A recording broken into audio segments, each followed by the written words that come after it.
This is the story of a woman, a mother whose heart beat only for her son. Her name was Michelle, and she was a widow. Life had taken her husband away far too early, but it left her with a blessing, her only child, Philip. To Michelle, that boy was not just her son. He was her world, her reason to keep breathing, her everything.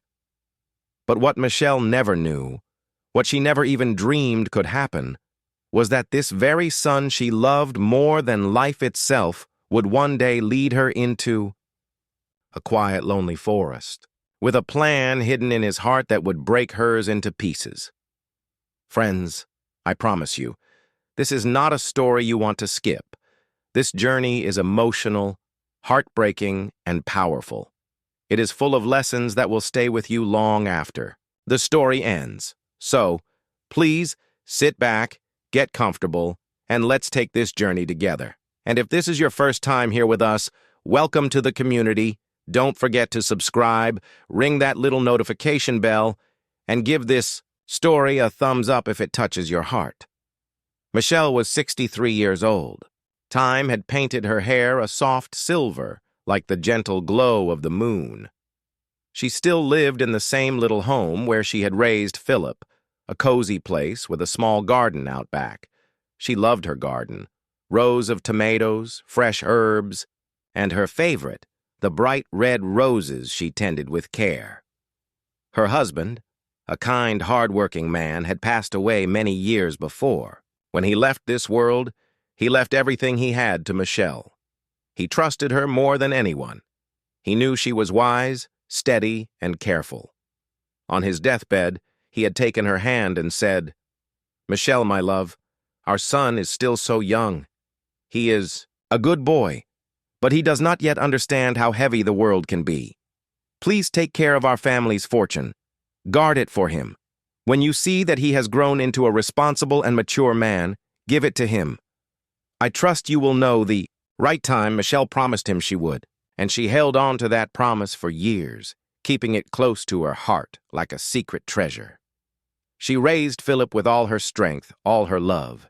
She watched him grow from a playful boy into a handsome young man. He had his father's smile, and a charm that could brighten any room. When Philip finished school and landed a good job in the city, Michelle's heart swelled with pride. He was earning well, building a life, and she told herself, yes, he is becoming the man his father hoped he would be. Soon, he will be ready. Then came Janet. Janet was not from wealth or privilege, but she had something far more valuable, a pure heart.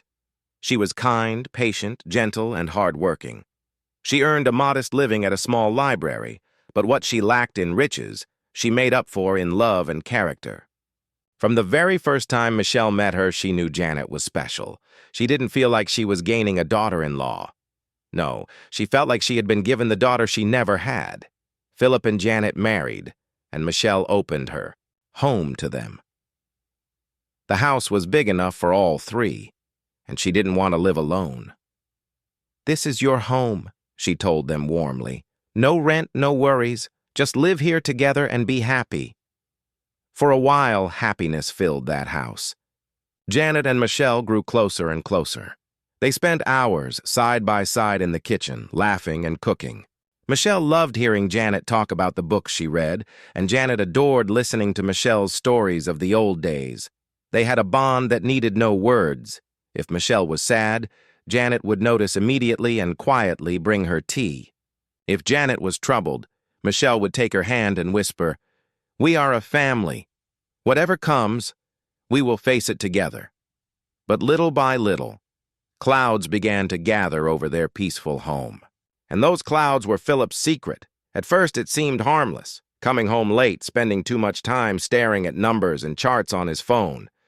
But soon, the truth became impossible to ignore. Money began to vanish.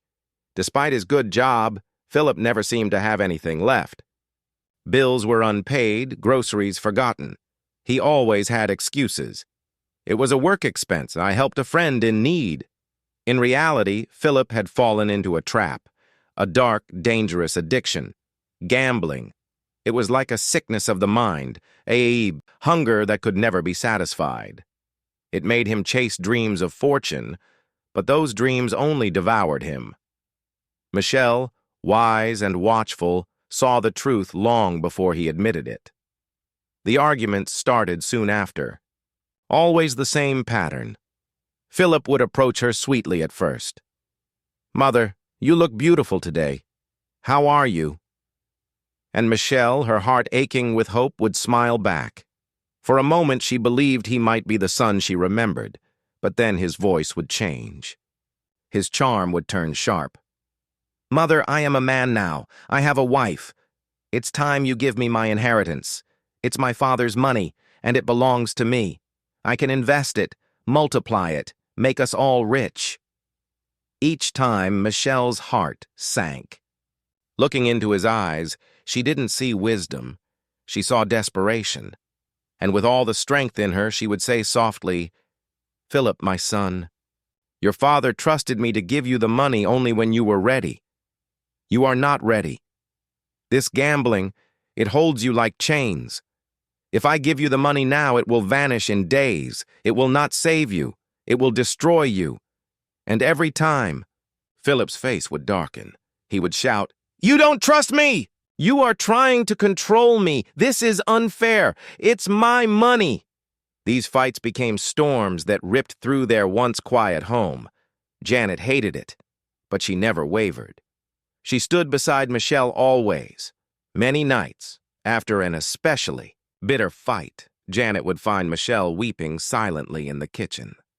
She would wrap an arm around her and whisper, "It's not him, Mother. It's the addiction speaking. The real Philip is still in there." Michelle would wipe her tears and nod. "I know, my dear. My son is good deep inside. But this sickness, it makes him a stranger to me.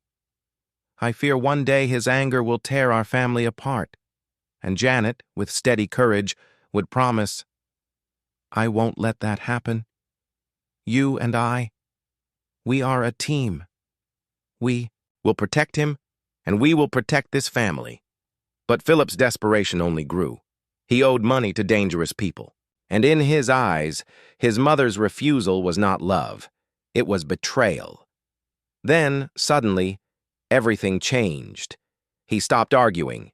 He came home on time. He brought flowers, smiled more, told Janet he loved her.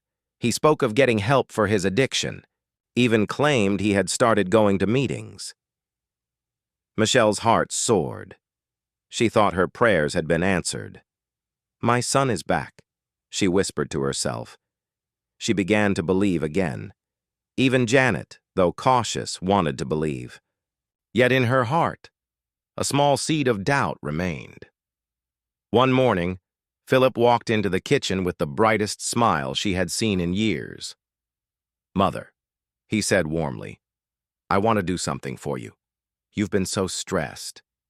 Do you remember that park deep in the woods? The one you and Father used to visit for picnics?" Michelle's eyes lit up. "Oh, yes, it was so peaceful there." "Exactly," Philip said. "Let me take you there today. Just the two of us. We'll have lunch, walk among the trees, talk like old times. I want to show you how sorry I am." Tears filled Michelle's eyes. "Oh, Philip, that would be wonderful. I would love that." But from the other room, Janet overheard everything, and the seed of doubt in her heart grew into a heavy stone. Why now? Why such a place so far, so hidden in the woods? Something felt terribly wrong. She looked at Michelle's glowing, hopeful face and couldn't bear to ruin the moment. But deep inside, she made a secret decision. She would not let Michelle go alone. She would follow, quietly, at a distance. Because Janet's heart told her the truth. This trip was not about a picnic at all. The car ride was quiet at first. Michelle sat in the passenger seat, looking out the window with a happy, peaceful smile on her face. The sun was shining and the trees along the road were a beautiful bright green. She was so happy her son was finally himself again. She hummed a little tune, a song her husband used to sing to her. "Do you remember this song, Philip?" she asked softly. "Your father would sing it whenever we went for a drive. He had such a lovely voice." Philip did not look at her. He kept his eyes on the road. His hands were holding the steering wheel very tightly. A small, tight smile was on his lips. "Yes, Mother, I remember," he said. His voice was flat. It did not have the warmth it usually did. Michelle did not seem to notice. She was lost in her happy memories. "We used to come this way all the time," she continued, her voice full of nostalgia. "We would pack a small basket with sandwiches and lemonade. Your father always said my sandwiches were the best in the world.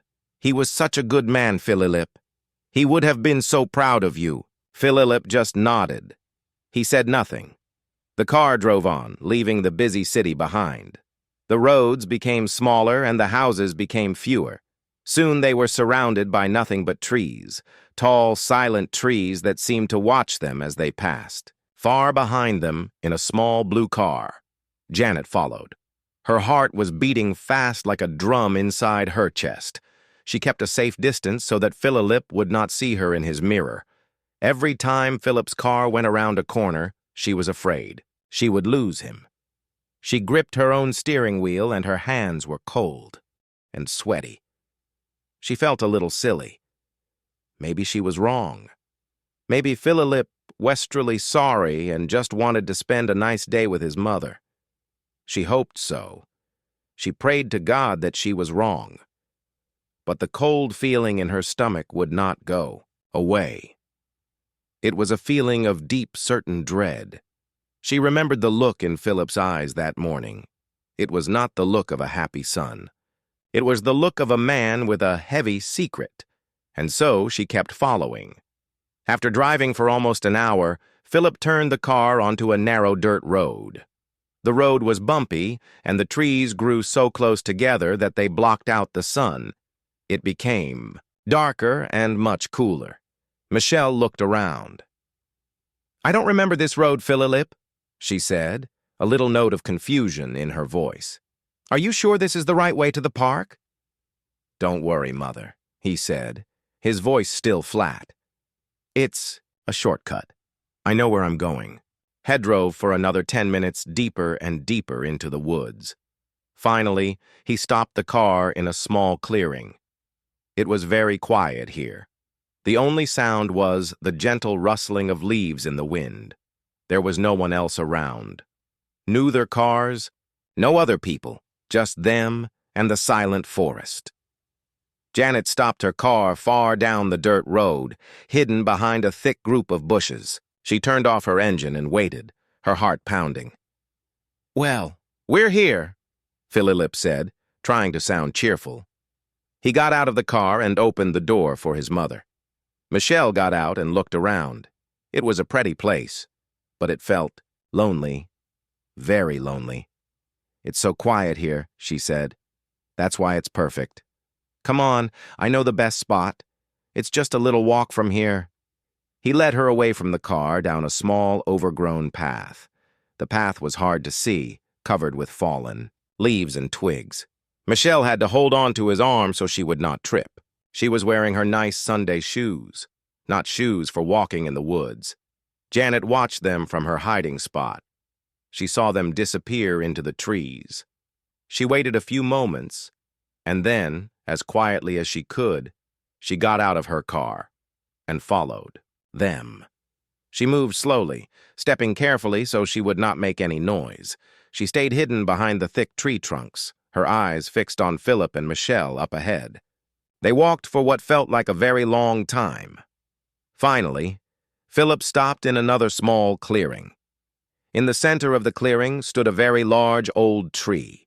Its branches were thick and twisted like the arms of an old man. "Here we are," Philip said. Michelle looked around. There was no picnic blanket, no basket of food. There was nothing but the old tree.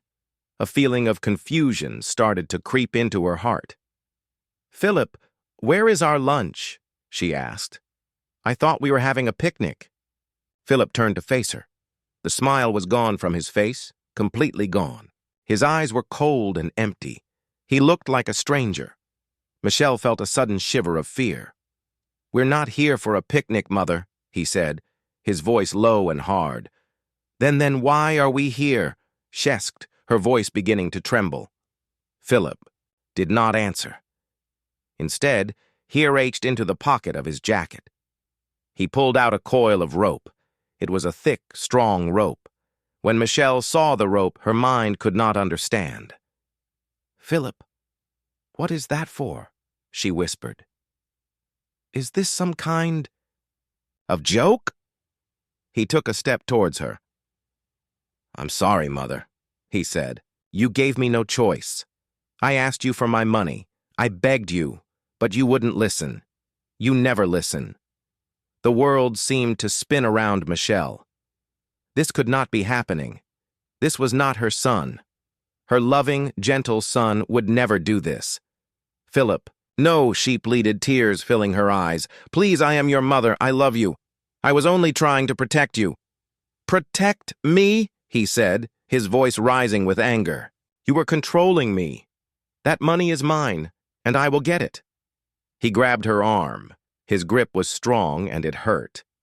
Michelle was not a strong woman. She could not fight him. He pushed her back against the rough bark of the old tree. The tears were streaming down her face now.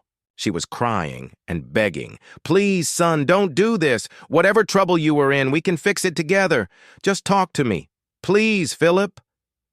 But he was not listening. It was like he could not hear her. The addiction had closed his ears and hardened his heart. He began to wrap the rope around her, tying her to the tree. He wrapped it around her waist, her arms pinning her against the trunk. He tied the knots tightly, so tightly she could barely breathe. Hidden behind another tree, Janet watched, in horror. Her hand was over her mouth to stop herself from screaming. Tears were streaming down her tees, too. She could not believe what she was seeing. The man she loved, her husband, was doing this to his own mother. It was a nightmare. She wanted to run out, to scream, to stop him. But she knew she couldn't. He was stronger than her. If he saw her, he might hurt them both. She had to wait. She had to be smart. Her heart was breaking into a million pieces, but she forced herself to stay hidden, to wait until he was gone. When Philip was finished, he took a step back. He looked at his mother, tied to the tree, crying for him. For a moment, just a moment, a flicker of pain crossed his face. He almost looked like he was going to untie her, but then his face became hard again. "I will come back for you when you agree to give me the money," he said, his voice cold. Then, without another word, he turned his back on her and walked away. He walked back down the path, got into his car, and drove away, leaving a cloud of dust behind him. Michelle was left all alone, tied to the tree in the silent, lonely forest. She cried until she had no more tears left. Her heart was not just broken. It felt like it had been completely destroyed. The son she loved more than life itself had left her here to die. As soon as Janet heard Philip's car drive away, she ran from her hiding place. "Michelle, Michelle!" she cried, running towards the tree. Michelle looked up. Her eyes were red and swollen. When she saw Janet, a look of pure disbelief crossed her face. "Janet, is that really you?" she whispered, her voice. "Yes, it's me," Janet said, her own voice choked with tears. She fumbled with the knots Philip had tied. They were tight, but her fingers were quick. "I'm here. I saw everything. You were safe now. I've got you." She finally managed to untie the last knot, and the rope fell to the ground.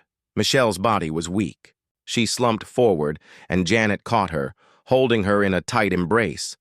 Michelle sobbed into Janet's shoulder, her whole body shaking. "He left me. My own son. He left me." I know," Janet whispered, stroking her back. "But I am here, and I will never leave you. We are going to get through this. I promise you." After a few minutes, Janet helped Michelle to her feet. She was very shaky. Janet put her arm around her waist, supporting her. "Come on," she said gently. We have to get you out of here. We can't go home. Not yet. She carefully led Michelle back to her own hidden car. She helped her into the passenger seat and put a blanket around her shoulders. Michelle was quiet now, staring straight ahead, her eyes filled with a deep, empty sadness. Janet started the car and drove away from that terrible place. As she drove, her mind was racing. She couldn't take Michelle home. Philip would know something was wrong, and she couldn't go to the police. Not yet. She knew Michelle, despite everything, would not want to see her son go to jail. Then she remembered someone, an old friend of her grandmother's, a kind woman named Mrs. Gable. She lived in a small, quiet town about an hour away. She was a good person, someone who could be trusted. Janet made a decision.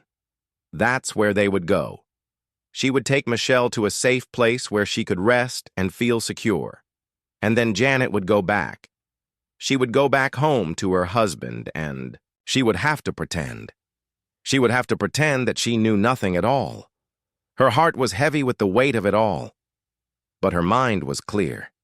She would protect Michelle, and she would make Philip face the terrible thing he had done. She had a plan. The first step was to keep Michelle safe. The next step would be much, much harder. Janet drove for over an hour, leaving the dark forest far behind them. The small blue car moved steadily through the quiet countryside. Beside her, Michelle Wasselant. She just sat there wrapped in the blanket, looking out at the passing fields with eyes that saw nothing. The terrible shock of what had happened had wrapped around her like a cold fog, leaving her unable to speak, unable to cry anymore. Her heart was a place of deep, quiet pain. Janet did not try to talk. She knew that there were no words that could fix what had been broken that day. For now, all she could do was drive. All she could do was get Michelle somewhere safe, somewhere warm, somewhere filled with kindness. Finally, she turned onto a small street in a peaceful little town. She stopped in front of a small house with a lovely garden full of colorful flowers. This was Mrs. Gable's house. Mrs. Gable was a kind, elderly woman with a gentle smile and wise eyes. She had been a friend of Janet's grandmother, and Janet knew she'd a good heart. She knew she could be trusted with this painful secret.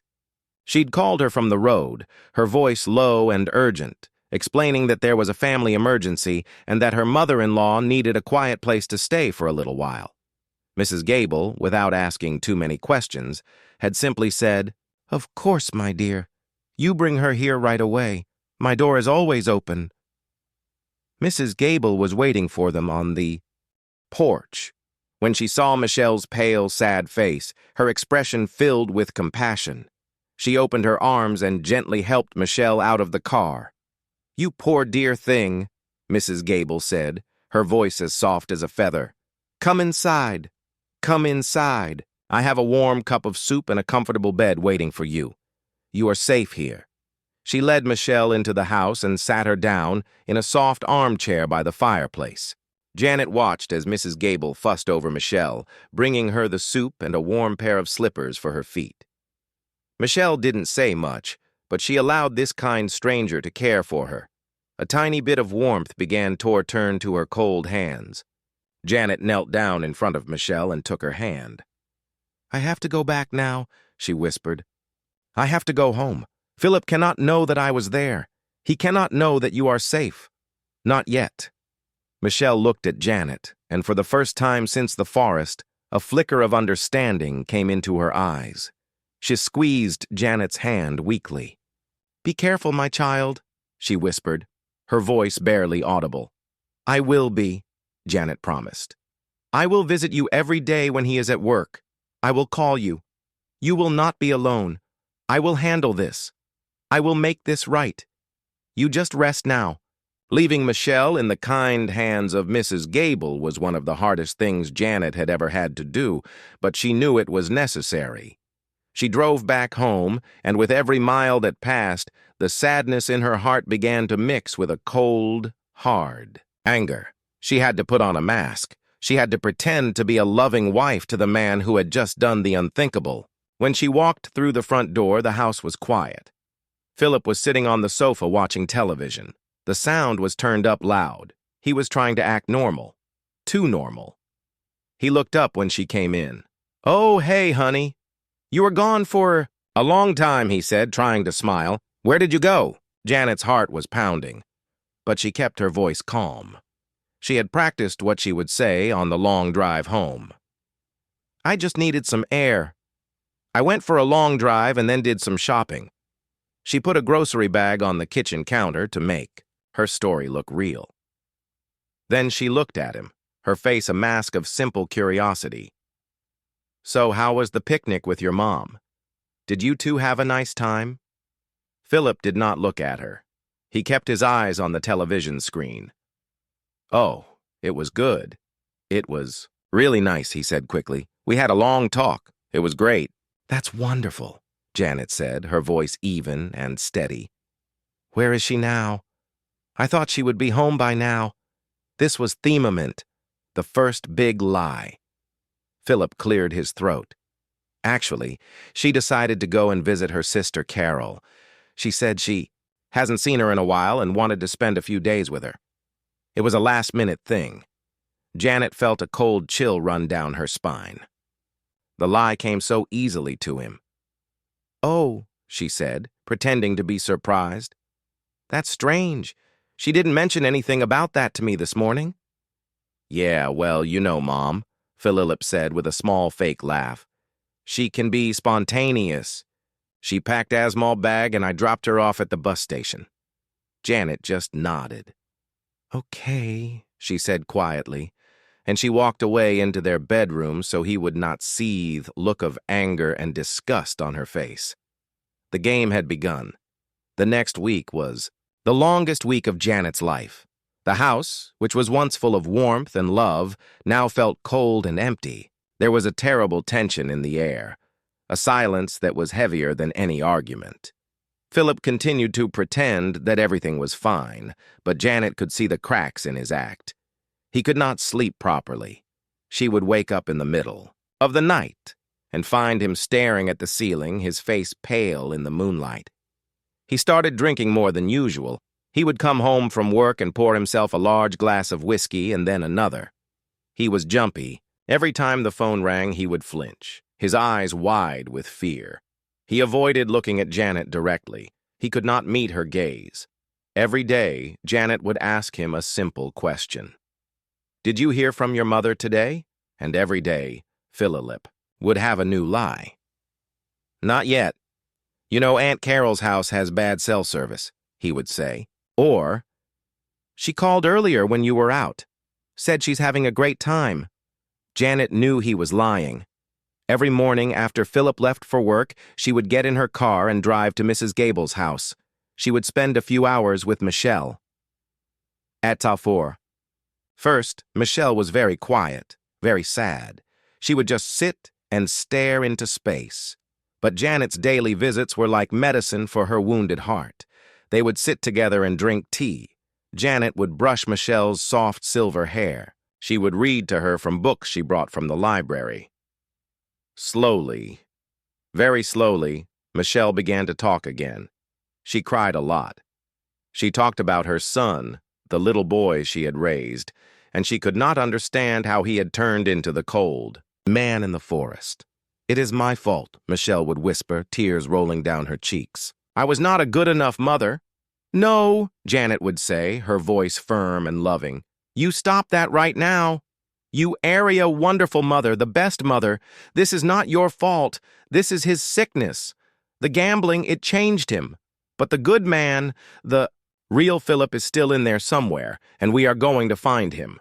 These visits gave Janet the strength to go back home each evening and face her husband's lies. By the end of the week, her patience was gone. The pretending was over.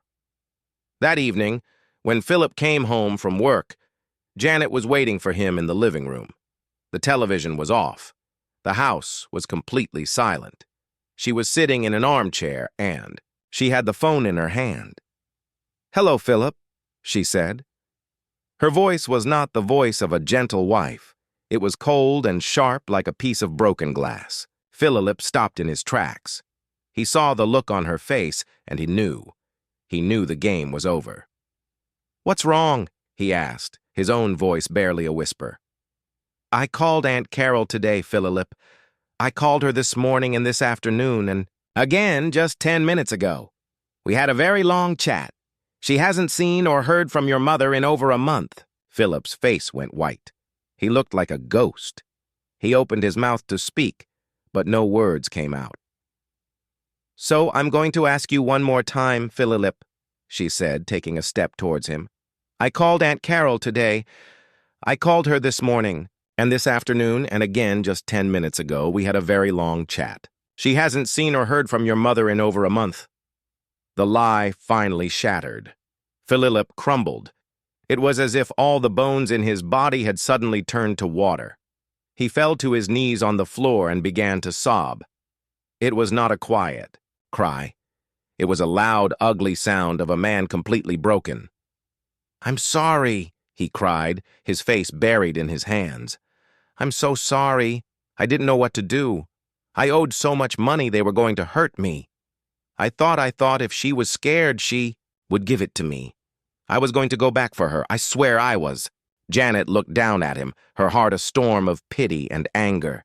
"Get up," she said, her voice hard as stone. "You get your coat and your car keys. You are going to take me there. You are going to take me to the place where you left your mother to die." The drive to the forest was a nightmare. It was dark now, and the car's headlights cut a lonely path through the blackness. Philip was crying the whole way, mumbling apologies over and over again. Janet said nothing. She just stared straight ahead, her jaw set. He stopped the car in the same dark clearing. He got out, his body shaking.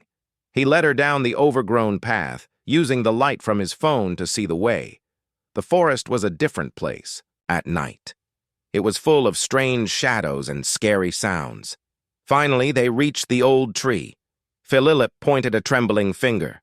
"There," he choked out. I left her right there." Janet looked.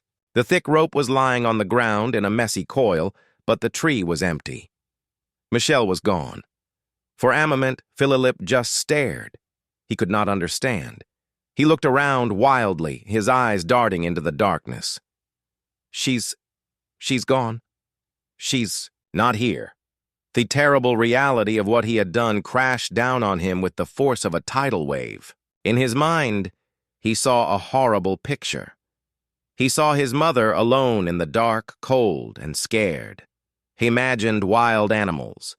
He imagined her falling, hurt, and unable to get help. He had not just abandoned her, he had killed her. A terrible animal-like. Scream tore from his throat. "No, no, Mother!" He fell to his knees in the dirt, clawing at the ground. "What have I done? I killed her! Oh, God!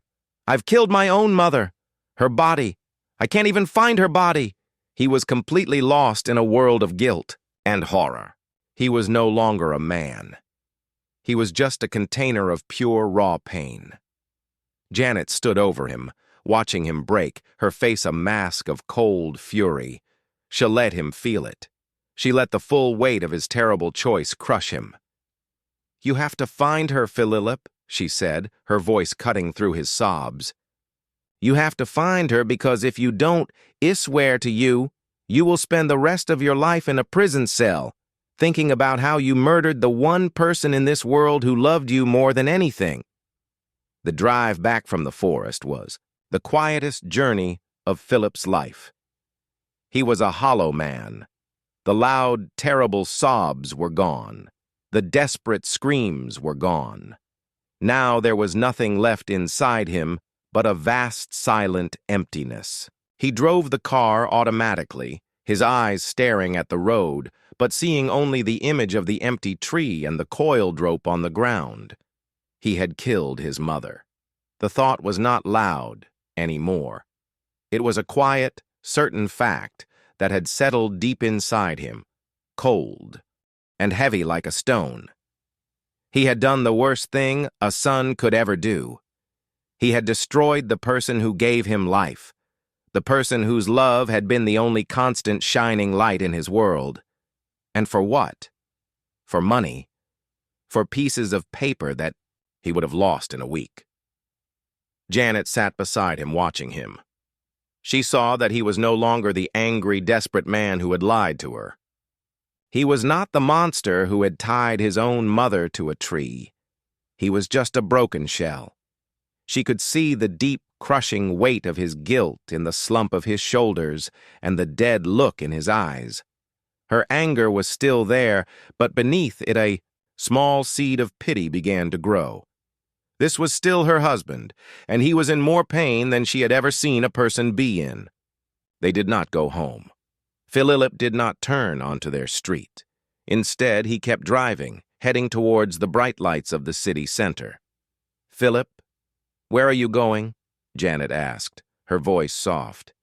He did not answer. He just kept driving, his face like a mask made of stone. He parked the car near a tall building that was still being built. It was late at night, and the construction site was dark and empty. A tall crane stood beside the building like a giant sleeping skeleton. He got out of the car. "Philip, what are you doing?" Janet asked, her new kind of fear rising in her heart. He turned and looked at her. For the first time all night, he really looked at her. There were no tears in his eyes, but she had never seen so much sadness in one person. "I can't live with this, Janet," he said, his voice a dead whisper. "I don't deserve to live. My mother is gone because of me. There is no coming back from this. There is no forgiveness for this." Before she could stop him, he slipped through a gap in the fence surrounding the construction site and started walking towards the unfinished building. Janet's heart stopped. She knew what he was going to do. She jumped out of the car and ran after him. "Philip, stop! Please stop!" He did not listen. He found the stairs and began to climb, his feet moving quickly up the concrete steps. Janet followed. Him! Her own breath coming in ragged gasps. They went up and up and up past empty floors with wires hanging from the ceilings and piles of building materials. Finally, Hekame out onto the roof. The wind was strong up here. It whipped their hair and clothes. The whole city was spread out below them, a sea of twinkling lights. It was beautiful, but they did not see the beauty. Philip walked straight to the edge of the roof, where there was no railing, no wall, nothing. He stood there, looking down, at the hard street so far below. Janet ran to him, her feet stumbling on the rough surface of the roof. She grabbed his arm with both of her hands. "No, Philip, don't do this. Please stop." He tried to pull his arm away. "Let go, Janet," he said, his voice breaking. "It's better this way. I have caused enough pain. I need to make it stop." "No," she cried, holding on with all her strength. "This is not the way. This will not fix anything. It will only cause more pain. There is nothing left," he shouted, the wind carrying his voice away. "Don't you understand? I killed her. My mother is dead because I was weak and greedy." Tears were streaming down Janet's face now. She looked into his wild, desperate eyes. She had to reach him. She had to pull him back from this terrible edge, and she knew there was only one way. "She's not dead, Philip." Janet screamed over the wind. "Your mother is not dead." He stopped struggling. He froze. He slowly turned his head and looked at her, his eyes wide with confusion. "What? What did you say?" "I said she is not dead," Janet said again, her voice strong and clear. "I was there, Philip. I followed you. I saw what you did, and after you left, I untied her. I took her somewhere safe. She is alive, Philip. She is safe, and she is alive." The words seemed to hang in the air for a long moment. Philip just stared at her, his mind struggling to understand what she was saying. It was impossible. It could not be true. And yet, the look on Janet's face, it was a look of pure, honest truth. Slowly, the life came back into his eyes. The hard, empty despair began to melt away, replaced by a fragile, trembling hope. Alive, he whispered, his voice cracking. She's really alive? Yes, my love. She is alive. He let her lead him away from the edge. Then the full force of it hit him. Relief. A wave of relief so powerful that his legs could no longer hold him up.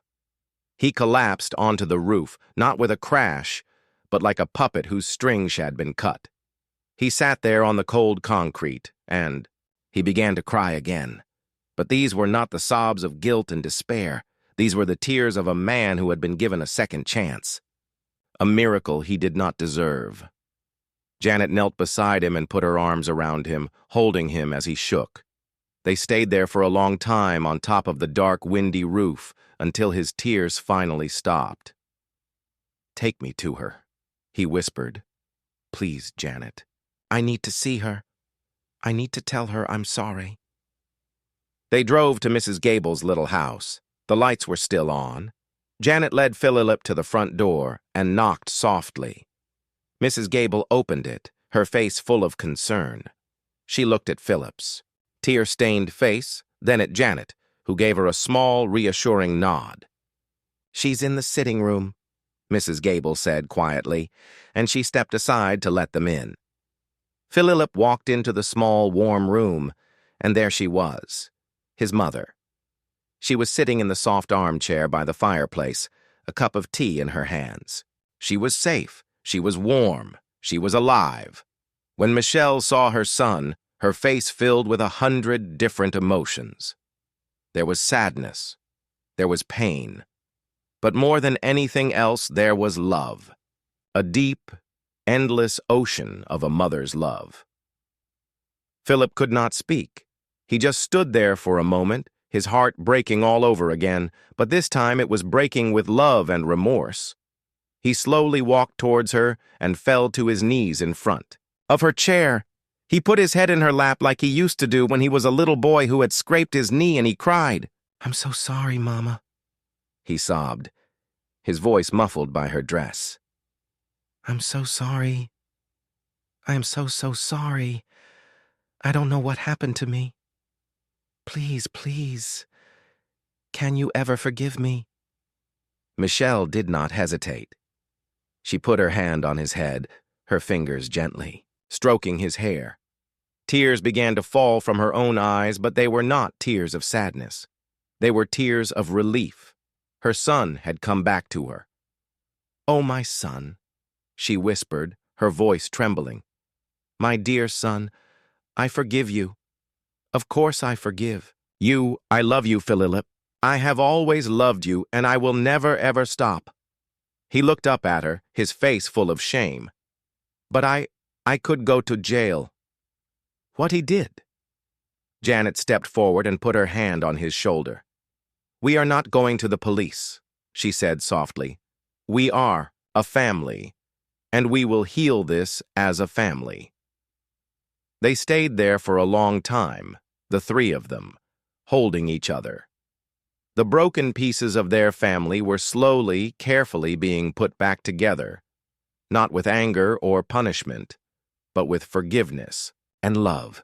In the days that followed, everything changed. Philip knew that he needed help, real help. The next morning, he sat down with his mother and his wife. "I can't be trusted with money," he said, his voice full of humility. "Not yet. I want you, Janet, to be in charge of all the finances, the house, the bills, everything. And Mom, I don't want the inheritance, not until I have earned your trust back. Not until I am well," he then said, his voice firm with new purpose. "I need to fix myself. I'm going to find a support group for my gambling addiction. I will go every week. I will do whatever it takes to get better." And he did.